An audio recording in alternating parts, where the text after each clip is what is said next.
আবেগের একদম শেষ প্রান্তে এসে নোয়াখালী ভাষায় মুতি দিছে হুরা এককারে, হুরা মুতি দিছে।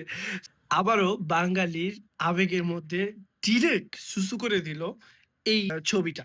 লাইক কয়েকদিন ধরে দেখতেছি যে চট্টগ্রামের বন্যাতে ভেসে যাচ্ছে ৯ বছরের গর্ভবতী মা গাছের উপরে উঠে জীবন বাঁচাচ্ছে।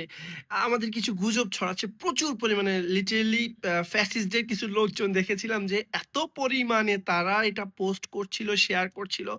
আনবিলিভেবল ভাবে তারা খুবই আবেগীভাবে ইমোশনাল সাউন্ড দিয়ে ভিডিও মেক করে আই থিংক মানি গুজব যে এত বাজেভাবে সে ছড়াইছে তারা।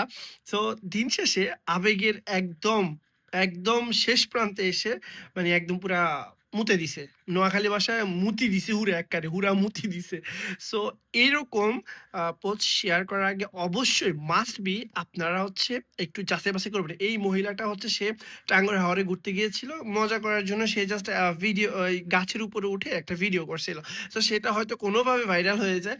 তো এটাকে এআই দিয়ে জেনারেট করে ভিডিও করে তারা হচ্ছে এটাকে বানিয়ে দিয়েছে ৯ বছরের গর্ভবতী মহিলা জীবন বাঁচানোর জন্য বা তার সন্তানকে বাঁচানোর জন্য গাছের উপরে নিজেকে সেভ করতেছে। সো আবারও মুইত্যা দিছে আবেগের মধ্যে। এই বাঙালির মানে কিছু না পাক তারা হচ্ছে যত আজে-বাজে জিনিস আছে এটাকে উল্টাপাল্টা জিনিস বানায়া এআই এখন কি একটা জিনিস আসছে রে ভাই রে ভাই। মানি এটাকে ইউজ করার জন্য ভালো বা কাজের জন্য ইউজ করার জন্য দেওয়া হয়েছে। কিন্তু আমরা কি করতেছি বাঙালিরা? উল্টাপাল্টা বানায়া একদম পুরা মানুষের আবেগের মধ্যে খাড়ার উপরে মুতে দিতেছি।